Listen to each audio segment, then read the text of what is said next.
Welcome everyone to another episode of History Buffs or Bluffs. We are your hosts. My name is Kyle. And I'm Sydney. As you all know by now, I am a writer.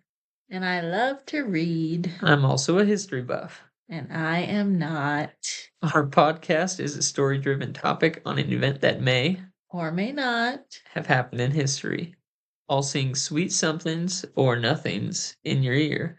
And at the end of the episode, I'm going to give Sid a chance to be a history buff or call my bluff. And we think it'd be fun if you all played along as well. So while you're listening, don't Google anything and see if you can guess correctly at the end. 1 and 1. We'll see who gains the lead in our tally. You're going down this time. Listening back to the episode 2, I can't believe I got that wrong. I was so worried that you were going to get it. Good old Steven. Basic white guy Steven. Episode 2, The Gallant King Heinrich Bjorn. If you hadn't listened to that, go listen to it right now. So, I feel like a new woman today. Why is that? Because both kids slept all night long. It was a very good victory for us. That was the first time I've slept all night in like over a year because I had really bad pregnancy insomnia and Sutton has not slept through the night and like since she's been born. Yeah. So that's our little girl's name, Sutton. Sutton, cute as a button. She is so cute. But yeah, I was like, my alarm went off at 5:30 this morning, and I was like, "What? Where am I? What is happening?" It was like in a deep sleep. It was a deep sleep for both of us. It was so nice. And Noel, that's our boy, has been pooping on the toilet. He's gonna be so embarrassed for like when he gets older. 3 weeks now, and it's amazing because we have had such a hard time potty training him. But I think we're making it. I think it's happening. I do feel good about that. Yes. For those parents out there who are trying to potty train and having a hard time, it does get better. I promise. Some kids just take a lot longer than others. Very long time. And those parents who aren't sleeping and might have newborn babies, it gets better. Some kids just take longer to sleep than others. Yeah, it was almost 7 months for Sutton. Yeah. I finally sleep throughout the night, which was brutal. Very different for Noel when he was 2 months, I believe. It was like 6 weeks. 6 weeks, less than 2 months, he was already sleeping throughout the night. So then, yeah, we had high expectations and then just did not happen. And on top of that, Noel has been waking up a lot because he's been having nightmares. He's 3, by the way. So his imagination is getting very vivid. And he keeps coming in our room thinking there are lions in his bedroom. And we have to tell him, no, there's not even lions really in this state. Go back to bed. Definitely not in our town. Or in our house. So anyways, feeling good today. Yeah. And I think that I can get this right. Oh, that's your basis for it now? Yeah. We'll see. Okay. All right, Sid, I think it's time. Let's see if you can be a history buff. Or call your bluff. We'll see. How do you feel about diving into the medieval ages again? No, not a week in a row. Come on. I'm just kidding. Yeah. But right now, we're going to fast forward to the early years of the Cold War. Oh boy. What was the Cold War again? Which war was that? We're going to discuss it all. Alright. I have to explain that to you. Oh, I will actually, so you'll learn. Okay. But we're going to fast forward to the early years of the Cold War and discuss a newly released, though unheard of, CIA operation. Oh, is it unheard of because you made it up? I guess time will tell. This is, of course, Operation Cold Sting. That sounds made up.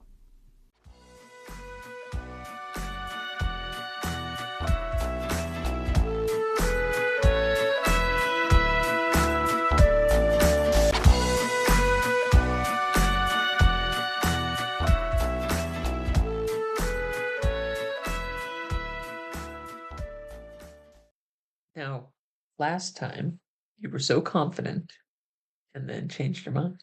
Yeah, I know. I regret it. So you're gonna stick to your guns this time? I'm gonna stick to my guns this Okay. time. Already? You're already guessing? No, I'm not guessing. Okay. You're making up your mind. Not yet. Okay, we'll see. See if we change your mind. In 1945, after years of war and death and tragedy, people finally began to see peace at the surrender of Germany in May. Are you ever gonna talk about happy things? Or are you just gonna talk about death? I just talked about peace. They're just seeing peace. Yes, well, a lot of history is very tragic. Yes, I know. And you will It's quite sad. learn that. The podcast is gonna make me sad all the time. Should change our music to be lit or somber. Yeah. By the way, our jingle is a bop. We hope everybody likes it. Every time it comes on, me and Kyle start dancing. Composed by John Bartman, FYI. Thanks, Guy. Thanks, guy.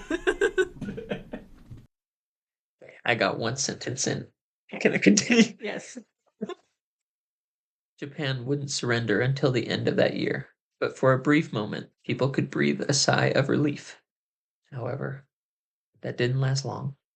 Tension began to grow between two of the Allied powers, USA and the Soviet Union. Capitalism and communism, two polar opposite ideologies, two ways of life that each side believed couldn't work together, couldn't agree to peace. When America brought Japan to its knees by dropping not one, but two catastrophic bombs on the little island. I thought this was World War. One of the World Wars. The Cold War. Yes, I'm building up to it. Oh. This is... Okay. See, I knew that part. You did. You're right about that. Okay. Yes. Okay. Go This ahead. This is like a prologue. Okay, geez. Stop interrupting yourself. You get too comfortable at fight.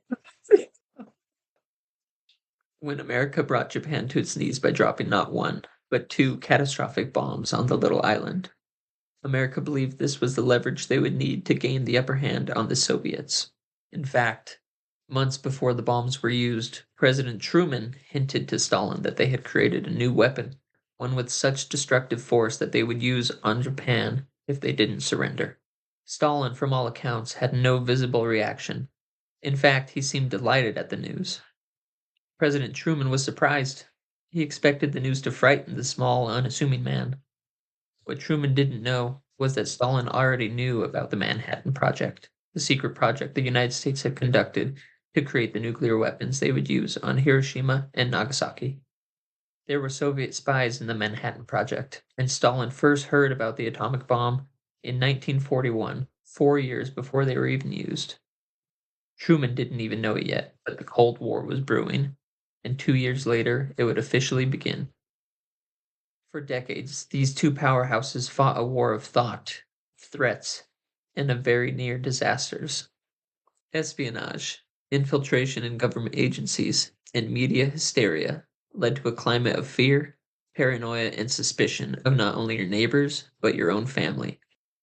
The Red Scare, as it's called, was fueled by all of this and led by Senator Joseph McCarthy.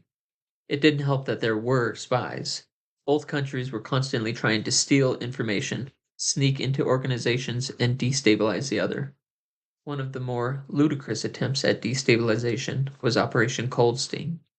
The CIA led many wild and impractical projects in the hopes to gain the upper hand on the communists, and a lot of them had strange names. Operation Acoustic Kitty.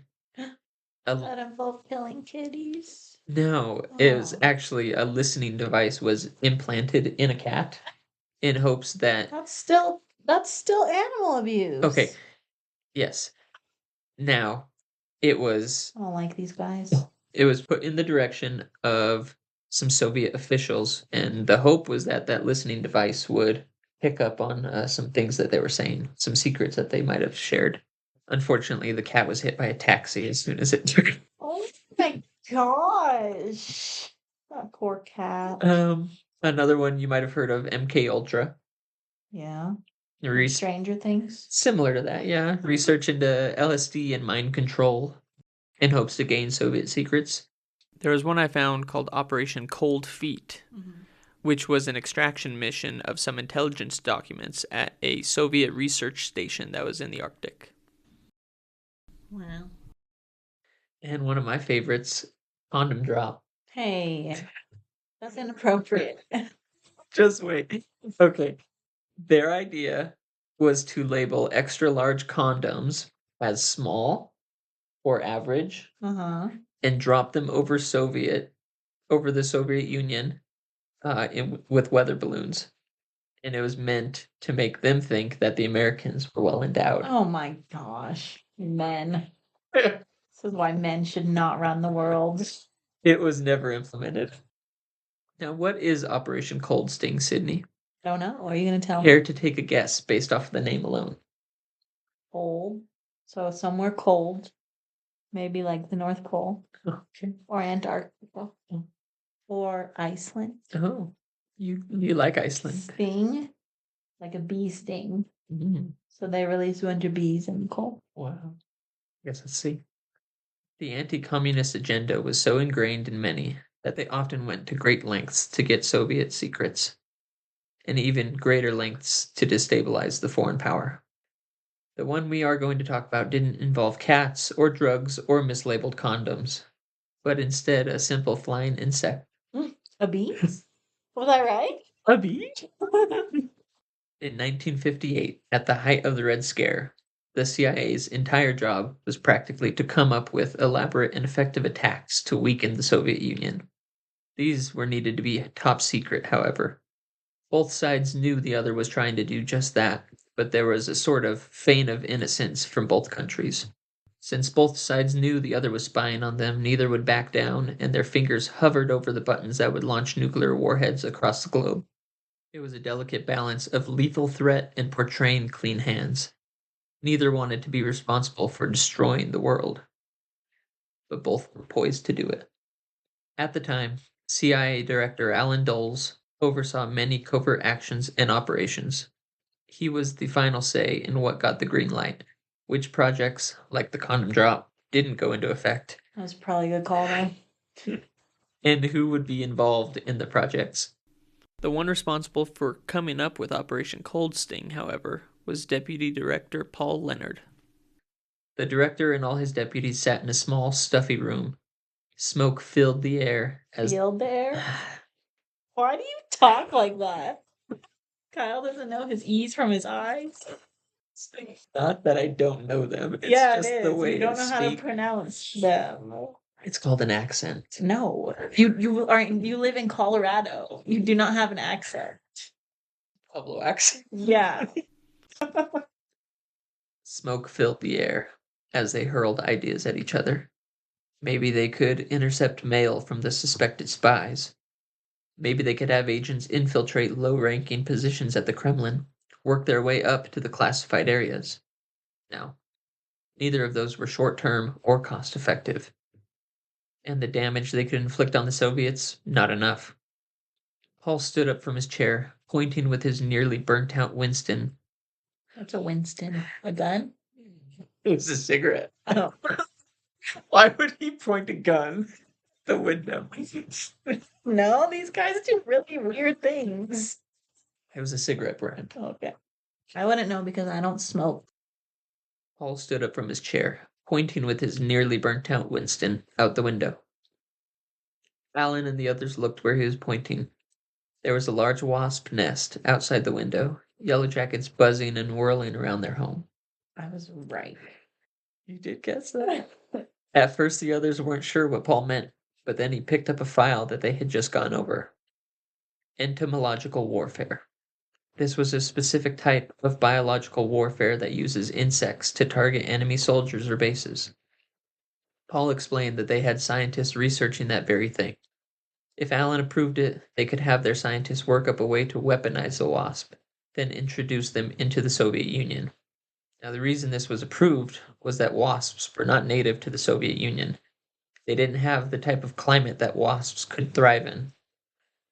But they had theories and scientists who believed they could change that. Bioengineering was just being tested. Scientists and our military were already looking into ways they could make humans and animals and insects into weapons. It was bold, and if they did it just right, the Soviets could be seriously hurt. So Allen gave it the green light. Paul was made the chief officer in charge of the project, and Operation Cold Sting was born. Now that the plan was approved, the plan needed to be created. Backwards, I know. But the CIA were so determined to undermine the Reds that they'd approve a plan without a clear path of how to bring it about. Sounds like our government. But Paul was a patriot, and he was going to make his boss and his country proud. Paul needed the best scientists and entomologists of the time to get to work on Operation Cold Sting, an A-team, so to speak.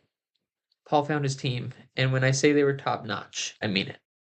The lead entomologist was Donald E. Rumsfeld, the #1 expert in his field at the time.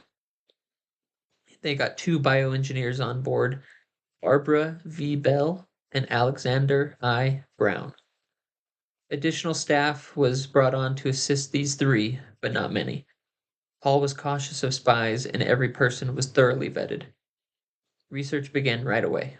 Scientists certainly had their work cut out for them. They had 6 months to find a way to enhance the wasp to withstand the bitter cold of Russia's winters. The wasp would need to be able to survive year-round. Temperature often dropped to -40 degrees. Jeez, that's cold. But if there's one thing I remember from history class, What's that? never invade Russia in the winter. You are correct. Yeah, Germany learned that. So did Japan. Yeah. You knew that? I mean, no, but that is one fact that I remember. Now, Moscow is much warmer. They typically have a winter around -15. That's still really ridiculously cold. It was -1 here the other day. It I was. dying. We didn't leave the house. I was dying. Every time I had to let Zoe out, I died. Now, even though this was an incredible feat, there was plenty of research and tests already done on this subject. Maybe not necessarily wasps, but entomology. Bioengineering and entomological warfare were first studied in World War II. Japan's Unit 731, which we will discuss one day, was doing a lot of experiments with it. Now, I'm no entomologist. I haven't the slightest understanding of how you engineer an insect or create a new species of wasp, but from what the release documents say, both routes were tested. But, like I said, they only had 6 months to research and test. Then Paul wanted results.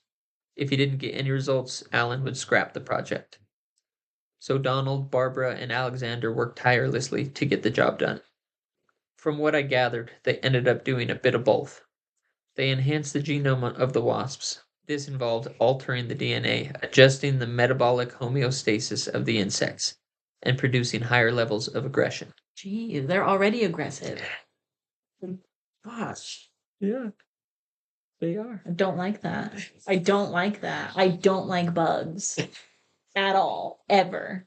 Imagine military bugs. No. No, no, no, no, no. No, no, no, no, no, no, no, no, no. No, no. No. No, no, no. The results were incredible. Not only did they manage to alter the wasp to become much bigger, stronger, and more aggressive, but it could also withstand the cold that they needed. In fact, they also increased its resistance to typical wasp spray.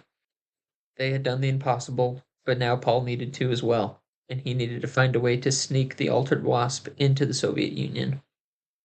What exactly, Sydney, would the US be able to do with an enhanced wasp against the Soviets? Mind control. Mind control. No. Yeah, the wasp would burrow through the ear. Yeah, you never know. Sting the brain in the right spot. No, they're Threaten them. with their stinger. No. The US would introduce the wasps and be like, yo, this is what's going to happen if you don't listen to what we got to say. Oh, that's a pretty good idea. Yeah. Or else these wasps are going to kill you. Now, their goal, remember, was destabilization. What does that mean? Like, disrupt plans, disrupt supply chains, stuff like that. Mm. Disrupt operations. The intention, according to the declassified documents, was to release the wasps into areas close to Soviet government buildings. This included the Kremlin, nuclear power plants, and some black sites that the CIA had uncovered through prior espionage efforts. Once released and enough nests were built, the wasps were then going to be aimed at distracting soldiers, slowing down government projects, and potentially even targeted attacks. This, however, would never work out for the CIA because, as they did all the way back during the Manhattan Project, the Soviet Union had spies everywhere, even in Operation Cold Sting. Oh, snap. We should have known. Paul Leonard didn't know this at the time. No one could have. Everyone had been thoroughly vetted. Family members were screened and background checks were done on everyone. But the background checks made a crucial mistake. It wouldn't be discovered until it was far too late. Paul led a group of specialists to deliver their weapon. They flew first to the United Kingdom, then to Germany. Donald Rumsfeld was a part of this team, as he knew exactly how to keep the insects safe and alive during transfer. The rest were operations officers, CIA operatives who handled the fieldwork. Their names were Charles Adams, Edward Eddie Bowers, and Norman Redding. Eddie Bauer, like the outdoor company. Eddie Bowers? Is that what his name is? The outdoor company? Eddie Bauer, the retail store? Never heard of that. Yes, you have. Eddie Bauer. You've never heard of Eddie Bauer? That's BAU though. Yeah. Yeah, this is BOW. Oh, you're pronouncing it right. It's not Bower. Eddie Bowers. Anyways. You're kidding. What, annoying? Nothing. Are you annoyed at me already? No, I'm not annoyed. I know we're not gonna make it past 3. And this is the very last episode. Thank you for joining us. They were They were professionals. They had ingratiated themselves in life in the Soviet Union. They had connections everywhere. They would be able to make Operation Cold Sting a success. Their plan was to accompany Donald Rumsfeld to the desired locations. The most desired target was the Kremlin. It was their first stop and in the heart of Moscow. What is it? The Kremlin? It's like their main government building. Oh. Yeah. Like their White House, kind of. Yeah, okay. They were also going to target a few notable gulags. Gulag. What's a gulag? Gulag. Yes, it's where they serve gulags. Gulags were their prisons where they would send all their political. See, it's helpful to know. Yeah. You can't just spew out all this vocabulary that I don't know anything about. Or did you just make that word up? Yeah, I made up gulag. They were also targeting nuclear sites, one of them being Chernobyl. That was a really good HBO series, by the way. Yeah, I like that a lot. Sorry, I was distracted. Mm-hmm. I got a little distracted. That was a good show. You did okay with that show. With the gore. Yeah. The skin falling off. That was really sad. Yeah. Just wait till we get to further episodes. Radiation stuff. No. Nuclear sites. No. I don't want to. You talk about something It's happening. You say a good story in history. I could try to find some. I'll make one up, a happy one. Well, no, then I'm gonna know it's not real. Or will I? This trip would take months. The Yellow Jackets would be stowed away in a hidden compartment in the trunk of their car. They would meet a double agent by the name of Yuri Petrovich. No one, not even the officers who had done espionage work in the Soviet Union, had met Yuri, but his information was given and checked through multiple sources. He was the real deal, and he was on their side. But since none of them had ever met him, no one second-guessed his appearance. You see, the real Yuri was short, a little pudgy, even for the scarce food that he could afford with the double agent paycheck he received from the U.S. The man who met them was tall and strong. He had the appearance of a reliable soldier. It made Paul, Donald, and all of the operatives comfortable. Did they kill Yuri? Did he kill him? Did he kill him? Did he take his identity? Kill? I'm gonna get to it. It's in a couple lines. Or Yuri? They should have known better, but the assurances. Poor Yuri, like you know it. Poor Yuri. They should have known better, but the assurances they had received about this agent made them foolish. The man was a KGB agent. You're going to ask what the KGB I know was. what the KGB is. I watched Oppenheimer and Office. Okay. I know some things. You do know some things. You know lots of things. I seen Oppenheimer. You didn't even watch it. That's true. You haven't seen it. I know, So and you don't I even would know really what I like. know. I would really like it. It's 3 hours, Yeah. 3.5 hours. It's really good. I don't have that kind of time. Yeah, not anymore. Yeah, our free time is like 45 minutes to do this. The spy in Operation Cold Sting leaked the whole plan back to the Soviets. Yuri was found and taken away, either sent to a gulag or executed. No one knows. He disappeared. Poor Yuri. And even though the man who met them looked reliable, Charles, Eddie, and Norman gave the appropriate code word. Not Yuri gave the correct code back, further calming the nerves of the CIA operatives. He opened the trunk for the wasps. How did he know the code word? From Yuri. Because he killed him. He tortured him for the code word and then he killed him. Poor Yuri. Your face is heartbroken. So sad. It is sad. It's very scary. Don't mess with Russia. Don't mess with the KGB. Yeah. Donald placed the wasps inside, securing his prized creation. Then he climbed in with the others. Not Yuri drove the car, making every turn he was supposed to. The only difference he made was that he made one last turn around a corner, stating that there was better parking for their Gostinese. Oh no. Put that in. Did you put pronunciation in it? Did you put a pronunciation in it? No. Oh, that was a mistake. I almost said it with a Russian accent. Do it. Gostinitsa. That's pretty good. Thanks. It was like a hotel or motel. I just wanted to sound smart speaking Russian. And Russian. They were able to park, carry their bags and wasps up to the hotel door, and check in. Their first night was quiet, and Not Yuri made a clean sweep of the room with the other Does he have a real operatives. name, or is it just Not Yuri? It's just Not Yuri. I liked Not Yuri. Okay. Donald and Paul, out of their element and ridden with stress and worry, slept hardly a wink that night. They hoped it would all go according to plan. That night, the KGB came for them. No. Not Yuri snuck out 5 minutes before his fellow agents descended on the hotel.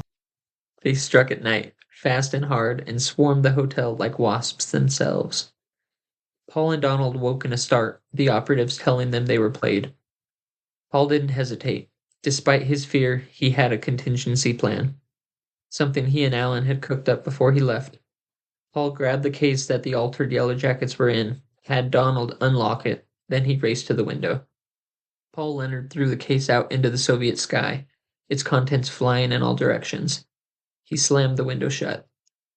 Yellow Jackets hit the glass at the same time as their hotel room door splintered into wooden shards, KGB agents filling the room and pointing their Makarov pistols in everyone's faces.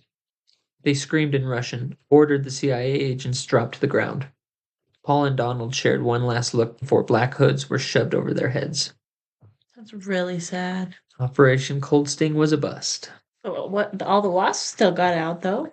Mhm. Into the Soviets. Into the sky. Into the Soviet. Into the Soviet world. Yeah. So Like it's another world. it is. Yeah. So it wasn't a bust because isn't that what they wanted to do? Oh wait, no, they wanted to put on their military. They wanted specific targets to be. So they just released it into civilians. That's messed up, It was yo. their contingency plan. That's messed up. Or what else Better- would happen? They would have KGB would have taken the wasps. Yeah, and then they may have used them. Found Well, a way they probably to could still go catch some. Oh. We could go hunting for bugs. with the net. Yeah. Picture Not Yuri running after him. Frolicking through the field to catch the wasps. Everyone was separated and interrogated. Paul was questioned, possibly beaten to reveal secrets, then taken to a prison camp. Donald Rumsfeld explained what he and the others had been trying to do. He wasn't a spy. He cooperated in exchange for slightly better conditions in another gulag. He would spend years in there before being released along with Paul in exchange for Soviet spies who had been arrested. No one knows what happened to Charles, Eddie, and Norman. Either worked to death in a gulag or executed. Well, we know what happened to Eddie. What? He started a retail store called Eddie Power.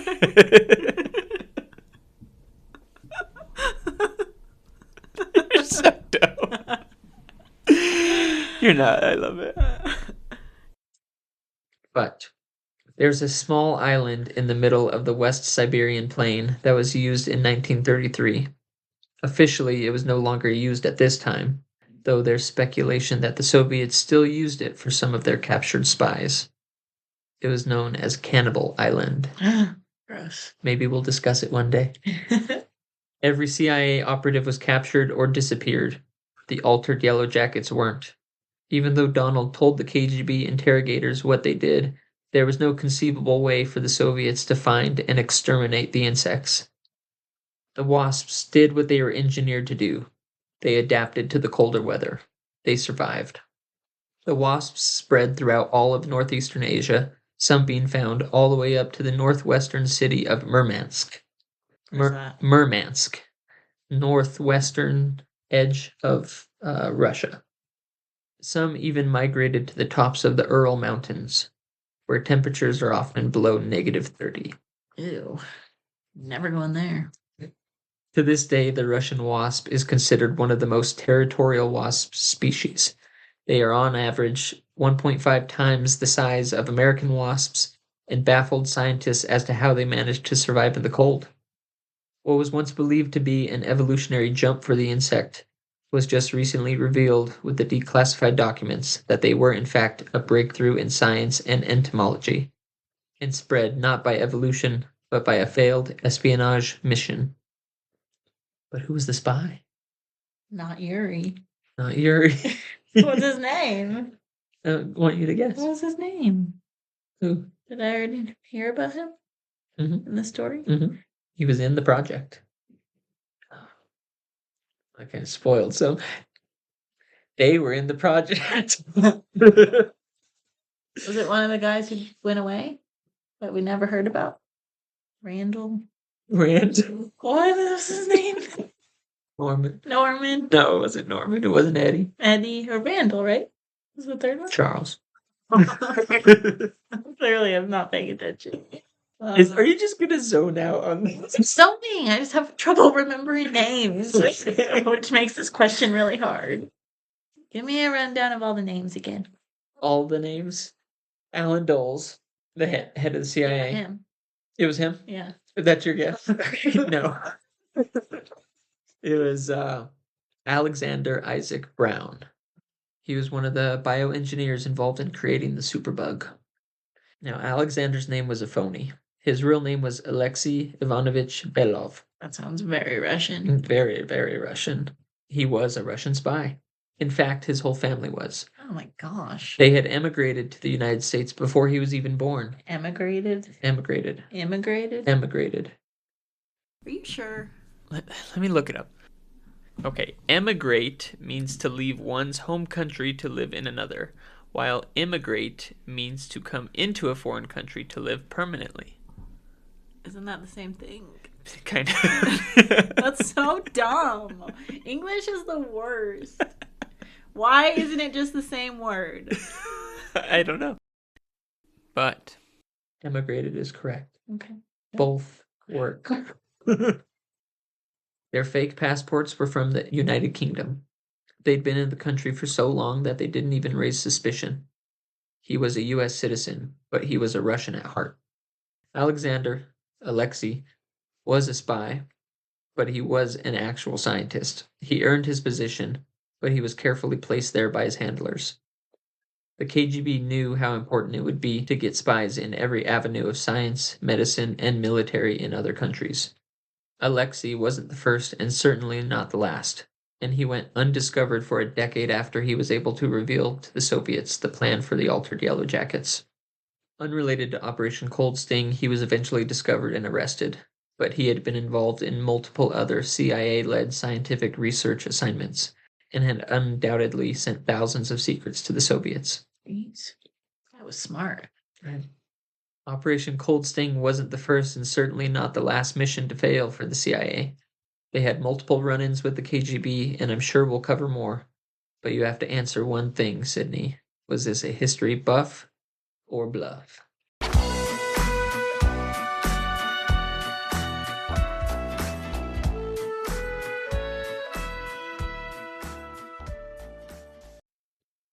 It sounds pretty crazy, but the Russians were crazy. Still are. Yeah. Is that going to get me in trouble? Are they going to come for us? I doubt it. They'd probably like that. They'd probably be like, yes, you're crazy. That's a good idea. Also, there have been things about like altering bugs for science. For some time now. Yeah, like the mosquitoes, supposedly, even though there's mosquitoes still everywhere. But they tried to alter the mosquitoes so that they wouldn't breed anymore, right? Mm-hmm. Or they would all just become male. Yeah, something like that. Yeah. And our CIA does some sketchy stuff. And a lot of stuff is coming to light right now. A lot of stuff is being declassified too. I know. That's what I'm saying. So I feel like this was true. Is that your final answer? I made it up. There's so many facts that seemed real. Oh. And you kept referencing things that we would talk about in the future. So how could you just make it all up? Don't like you. I don't like you. I want to quit. Stick to your guns. Yeah, from the beginning it sounded true. You said it was false from the beginning. I was Oh, you were just messing with me. making a joke. Oh, that was a really good story. Thanks. You know, I'm just gonna guess true for all of them. I have to be right this time. Yeah, 50% at least. Goodness gracious. Oh. It sounded so real. How did you come up with that? This was the first bluff story that I came up with when we decided to start this podcast. You've just had this in your head? Kind of. I have a growing list of ideas, ideas that I've come across or just thought of. For books? No, for this podcast. Oh, Yeah. since we talked about this. Yeah. But yeah, that was the first one. I just kind of thought the Cold War's crazy. Okay, you never even explained what the Cold War is, even though I asked. You're right, and I'm sorry. So the Cold War was, I kind of said it. It was like a war of threats. It was, there were tensions rising between the Soviets and the US, and they led a bunch of proxy wars against each other using other countries, destabilization efforts to try and undermine the other country, but they never actually like went to battle with each other. So it wasn't actually a war? No, it was a Cold War. Oh. I thought it was cold because we were in Russia. But I know there's a lot of crazy stuff that was going on during that time, a lot of secret missions, espionage stuff, so I was trying to think of a way to make something fake. And I don't know why I thought wasps, but yeah. You did a really good job. Darn it! 1 and 2. What did you think I was gonna get? I thought you were gonna call my bluff the whole time. I thought I made it too obvious. No!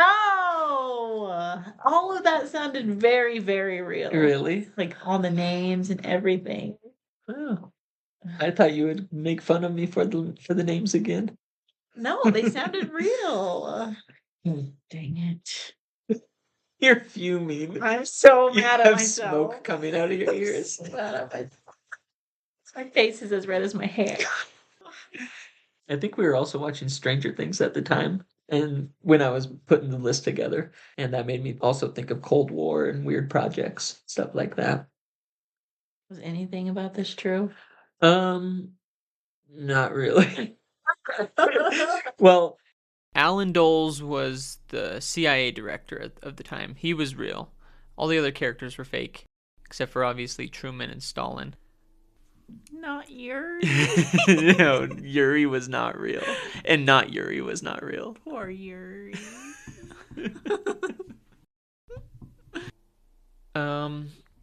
The other CIA operations that I had mentioned were real. That was Acoustic Kitty, Cold Feet, and MK Ultra. Those were real operations. That poor kitty.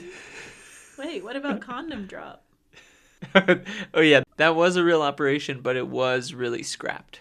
So they never implemented that one. What else was real? Oh, so the wasp size in Russia is on average about 1.5 times bigger than American wasps. Oh my gosh. Why am I But not surprised? they're just naturally bigger. That's ridiculous. Russia's insane. They're well endowed. Stop. Stop. Also, bioengineering was already beginning, but nothing like that. From what I Yeah. From what I don't know found. about that because I'm like, how old is this technology? Yeah. Supposedly we made a phone call to the moon in 1950. Oh wait, we're not about to talk about conspiracies. This is not a conspiracy podcast. No, it's not. Maybe we'll discuss that one day. Genetic modification, stuff like that didn't start until like the early 2000s. So far. Yeah. So the 1950s and 60s is more about like control efforts and studying the cell cultures of the insects from what I found. Nothing even close to making aggressive super wasps. Yeah, see, To be able I to thought it withstand was the a cold. reach. I thought it was a reach. But you made it sound so good. Thanks, babe. You should write a book about this. That could be one. That's pretty good. Operation Cold State. Yeah. Completely made up. So, what are your final thoughts, Sid? Ugh, I was so sure that I was gonna have it this time. Guess I'm just that dumb. You're not dumb. I'm just a really good You storyteller. are. No, you got you writing and your storytelling. I should have known. It was too advanced for its time. Yeah. I need to think more critically on this podcast. Well, I think you just got lost in the story a I little think bit. I did, yeah. You were really invested in Yuri. Oh, Yuri. He wasn't real. Yeah, I know. So we're just gonna pretend that he wasn't executed. Yeah. He wasn't. Dang it. You okay? I'm gonna get it next time. Even though I am a little sad right You now. sound very defeated. I am. That's two weeks in a row that I got it wrong. You'll get the I know next one. nothing. You'll get the next one. I know nothing. I don't know what the next episode's going to be yet. Okay. So you have a chance. All right. Well, I need to go pump, so let's close it down. And that concludes episode 3. Make sure to subscribe wherever you get your podcasts. And follow us on Instagram at History Buffs or Bluffs Pod.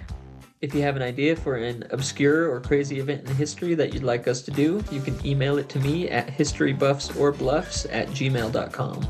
Or if you're a fellow writer and have a clever fictional idea, reach out and make Kyle write it. Thanks for joining us again. Check out our next episode and help Sid find out if it'll be a history buff Or bluff. Can I phone a friend next time? Give you more.